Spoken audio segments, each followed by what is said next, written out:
Hey, everybody, welcome back to the Podcast Daily. It is Thursday, and that is Bill Landis, and I am Austin Ward, and we have our eyes on the Stonks. Always. It feels like a good time to kick off June with the look because we got to talk to the Ohio State assistant coaches on Tuesday. We may have mentioned that. It was pretty important to us. We think it's a big deal. So going back through, listening the first time, what names jumped out to you, Bill? First of all, you can pick Sonny Styles or CJ Hicks to start, I guess, but that's probably where we're going to start. Yeah, I figured we would get there eventually. Whether or not we started with them or ended with them, I suppose doesn't matter. But since you mentioned them, I guess we can start with them. I'll start with CJ. I guess like I know I made a joke about like what Jim Knowles said about CJ on Tuesday, but like I think it's real. I do think that there is some intention behind those words. Like they're going to find stuff for him to do in the fall because they've been pleased with what they've seen from him in the spring. And I wish I could give people like a better idea of what that might look like. I don't think that's totally clear just yet, but I think it's more than just garbage time snaps. I think that's part of it. And like I don't even mean to demean it by calling them garbage time, but just like playing more in blowouts than he did last year, which was none.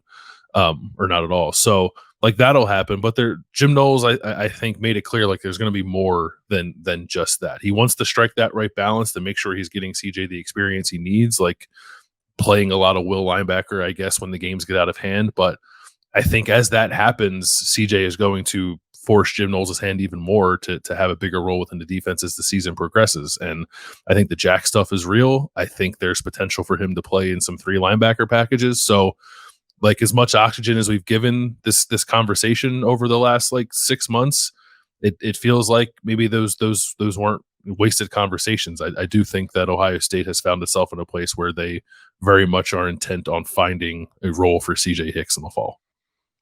Yeah, I think that and the Jack conversation go hand in hand, and you can't keep soft pedaling it. And I don't mean to negatively characterize the way Ohio State has handled that because I think it's well intentioned what they've done in both aspects. They don't want to put CJ Hicks out there before they're confident and ready. This isn't a team that is trying to win a championship in 3 years' time or 2 years' time. It's trying to win one this year and last year and the year before that. So if you don't think that they're quite ready to do that, I understand why Ohio State approaches its playing time the way it does with true freshmen. I think we can all have a reasonable conversation about that, and I would understand if people disagree.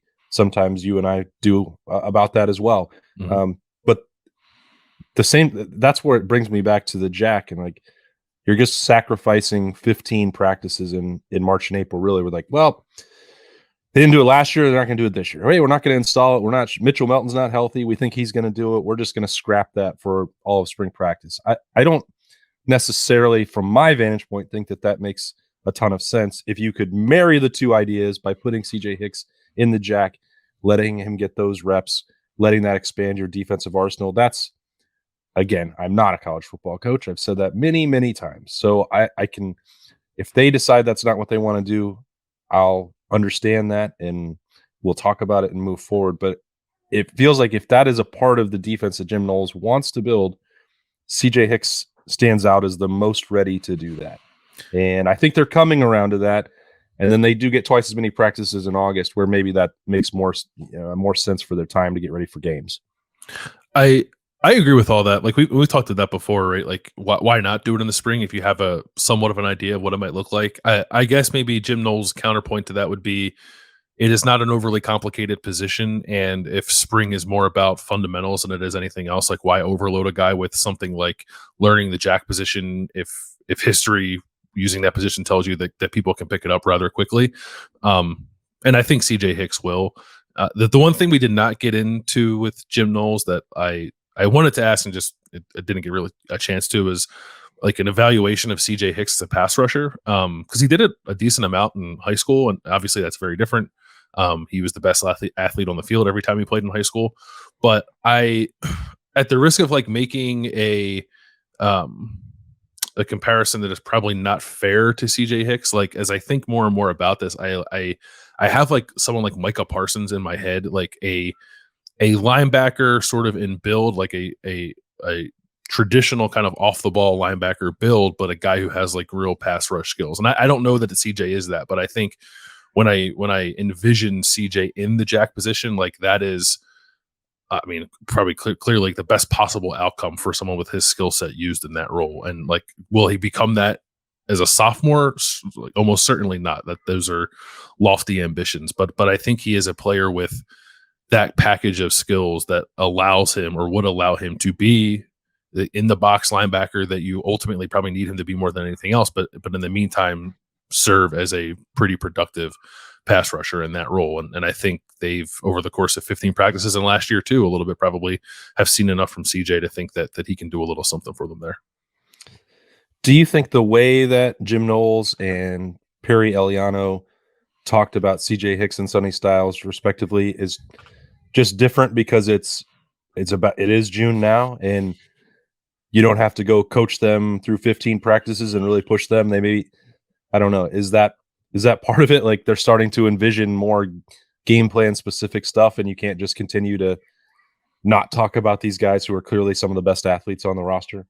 Yeah, probably. I think there is a disconnect in the spring, I think, between us as media and fans and the coaches, and I guess like the things you should be thinking about, and us and the fans, I think, when we immediately jump to the fall and like what is everything happening in March and April mean for the fall. And I think from the coaching standpoint, like they're not, their brain is not there. They're doing some install, but I don't think any of it, or very little of it, is opponent specific. Much of it is fundamental stuff and like kind of figuring out what guys can do. So they're just not in that mental space of like, okay, when we're on the field against Indiana, what's CJ Hicks going to do for us? But we are closer to that now. We're less than 100 days away from the start of the college football season. So I do think that does start to change a little bit, and it becomes more real. And especially from Jim Knowles, I feel like I got more of a vibe from him that he has been more and more thinking about how to actually deploy these guys when the games come around, more so than like making sure that Sonny Styles can in fact play deep safety before they think about how they can use him in that spot. Yeah, it did seem, and you touched on this on Wednesday morning, the conversation from those two guys was no longer just streamline a role for Sonny Styles and let him do it. Like, I don't know that streamlining is what they envision come September, because the other part of this is, and whether they want to talk about it this way publicly or not, I understand why they wouldn't. Josh Proctor did lose that job on the first drive of the game against Notre Dame. So you have to have another deep safety if that's where he's going to play. You don't just get to go into the season with one and be like, well, this is the plan and it's going to work. And if not, who knows? Like, yeah, you don't want to be figuring out on the fly. Yeah. Yeah. Like Sonny Styles has to be part of some solution, whether that means he takes the first snap against Indiana or not. You do have to have a plan for a plan B for whatever situation, whether that's injury or lack of performance or whatever else. Yeah. And I thought it was a nice window too into, while we did see a good amount of spring, we didn't see everything. And like, frankly, like I don't feel like we saw a ton of Sonny playing deep safety, but Jim Knowles suggested that he saw quite a bit of it and was pretty happy with what he saw. And that has changed his way of thinking a little bit. So I know there are Ohio State fans who like felt some type of way about what appeared to just be like putting the older guys out there first and like making them the quote unquote starters. And that's not to say like guys like Josh Proctor and Cameron Martinez won't start in the fall. I think there's still competitions happening, but I don't think it was like those guys were playing at the expense of guys like Sonny Styles getting valuable experience in the spring. So if you were, I guess, in any way worried about that, I don't know that I would be after hearing from Jim Knowles on Tuesday. And there's a lot of time left between now and the start of the season, obviously. And Sonny, I just, it's hard for me to envision any scenario where Sonny does not continue on an upward trajectory to the point where he is playing an awful lot against Indiana. And maybe that's putting the cart before the horse a little bit, but it felt like it was building throughout the spring. Like when we talked to people where I got to watch him, and that for me, at least, hasn't slowed down. So you're right. They need contingency plans no matter what. But I also think this could be like the beginning of the emergence of Sonny Styles. This may seem silly to point out, but we got through all of spring, and we mentioned, well, these are valuable reps for young guys when the veterans are out. And I think there is certainly some value to that and substance to that. But that means we also didn't get to see the fully formed, fully functional version of Ohio State. And also, when you get through the summer, you're going to need those guys to play leadership roles. Not that they weren't active on the sidelines, but getting full go clearances for guys like Tommy Eichenberg, Steele Chambers, Emeka Ibuka, Julian Fleming, Devin Brown. I couldn't really tell what Corey Dennis was saying. Like, there may still be some restrictions, but it's his hand. Like, he's going to be able to work out, and he'll be throwing soon enough if he's not already. Maybe he addressed that in a different part of the conversation that I missed, but Travion Henderson in that boat as well. These guys that didn't get to participate either at all or were limited throughout spring are very good football players, and they are allowed to start preparing to play football again. I think that is a big deal and worth mentioning, even if they're still 2 months away from the start of training camp. They get to do a lot of stuff in the summer now, definitely more than 5 years ago, way more than any other point in college football before that, especially with meetings and the 8 hours per week and all those other things that go along with just conditioning. That's a big deal, because a full strength Ohio State roster is one of the 3 best in the sport. It is. It's like an interesting thought exercise to when, like, you go through the spring and, like, at the start of spring, like, okay, all these guys are going to be out. But as you get like into the thick of the spring, you sort of like forget almost that you're not watching the full version of Ohio State. You're just sort of like, okay, this is what's in front of me today, and I'm trying to analyze that. And then after the spring, you like take a step back, like, oh yeah, like half their roster wasn't available, or at least like half of their starters weren't available. And it is just a reminder of like if you were, and I was like, if you're watching spring, like, man, this looks good, and then you remind yourself like, oh, this looks good now, and by the way, like, Emeka Ibuka is going to be coming back. Like, it is. I don't know if you want to give like a stock up on like the roster potential or whatever. I don't know how you would word it, but yeah, hearing that like basically everyone. I think maybe I didn't hear about Xavier Johnson, but I think from what we were told in the spring, I think maybe he's not quite ready just yet. But right, aside from him, I think just about everyone else is. Like, even like Jacob James, I think I would put in that category as well. And Mitchell Melton too. Like Larry Johnson said, Mitchell Melton is like ready to go. So clearly he's got some injury history hurdles, I think, to get over before he gets onto the field. But even to hear that was like, okay, like they're in pretty good shape, I think, at this juncture of the offseason. Yeah, the Mitchell Melton conversation, like, it was pretty. I thought it was interesting from Larry Johnson just how effusive he was in that praise, where he was like, well, there was a reason that we wanted to build this around him a year ago.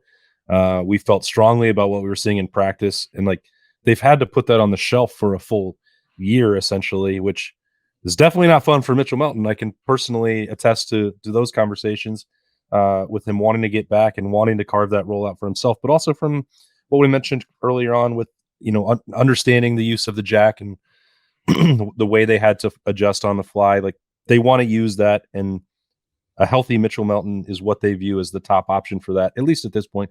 That could change if what we're saying about CJ Hicks comes to fruition, but their mind is not changed about what they saw, which had to have been really, really good before the spring game last year. Yeah, I think my biggest takeaway from that is it felt like once Mitchell Melton went down, they weren't really sure what to do at that position last year. Like, the Jack Sawyer experiment sort of felt like 1 foot in, 1 foot out, like for everybody. They weren't entirely sure if that was the best use of him, but you might as well give it a whirl and see what takes. But like Mitchell Melton, I think like from the second Jim Knowles showed up here, was like, that guy.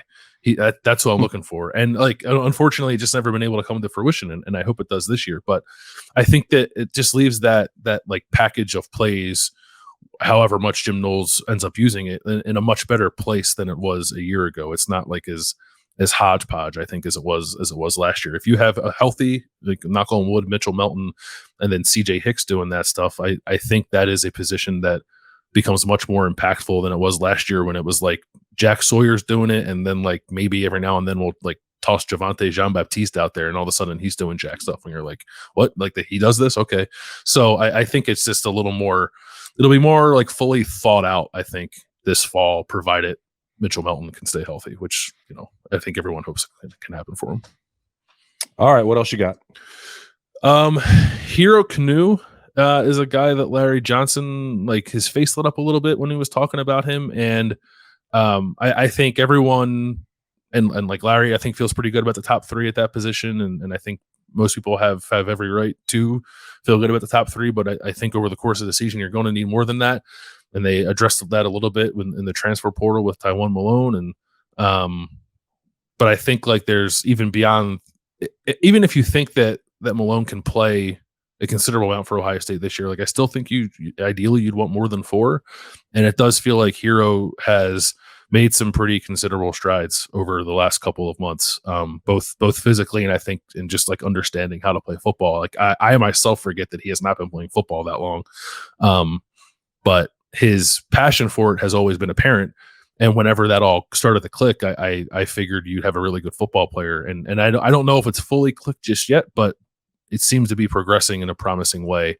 And he's just like such a different body type of that position that if he's even able to give him like 10 to 15 snaps a game next year, which is not, that's a decent body of work over the course of a 12 or 13, 14, 15 game season. I think you can see some real flashes from him and stuff that will get you excited for 2024 when there's more of an opportunity for him to like maybe step into even a starting role. So if you were curious about the young depth at that position, defensive tackle, I thought Larry Johnson was fairly effusive in his feedback on Hero. Yeah. He kind of likened it to, well, he's still at the end of his senior year of high school and had only been playing football for 2 years. I'm like, all right. Yeah, I know that in my mind, but it's worth the reminder of that. We got a lot of those on Tuesday in the Woody. It was great. We're barely scratching the surface here, even on a stock watch. We've got way more coverage coming in the days and weeks ahead. Just from that, it was that good, that informative, that valuable to us. So we're going to keep talking about it for a while with what we learned about the Buckeyes with a little late May heading into June off-season update from the Buckeyes. We'll have more. We didn't even get into the offensive line today, so sorry for all the Bill Landis fan club members. We'll have more shows on that. The tackle episode that I keep teasing is coming. It's not coming this week. We've got interviews with a handful of Ohio State coaches that will be on the Freaky Friday episode. Maybe it'll be next week. Maybe not. I don't know. As long as we have new stuff to talk about, that's what we're going to do. Right, Bill? Yeah, I'm trying to think. Like, it probably won't be next week because I'm not going to be here. So it'll be a couple weeks. But yeah, I'm looking forward to that whenever it happens. Yeah, it's going to be great. Whenever. Just stay tuned. Keep coming back to watch the podcast daily, and eventually we'll talk more about the tackles. But thanks for joining us for a little bit of a stock watch. I think we probably could have named 50 more names, but we'll do that next time. For Bill, I'm Austin. Thanks for joining us. We'll talk to you later.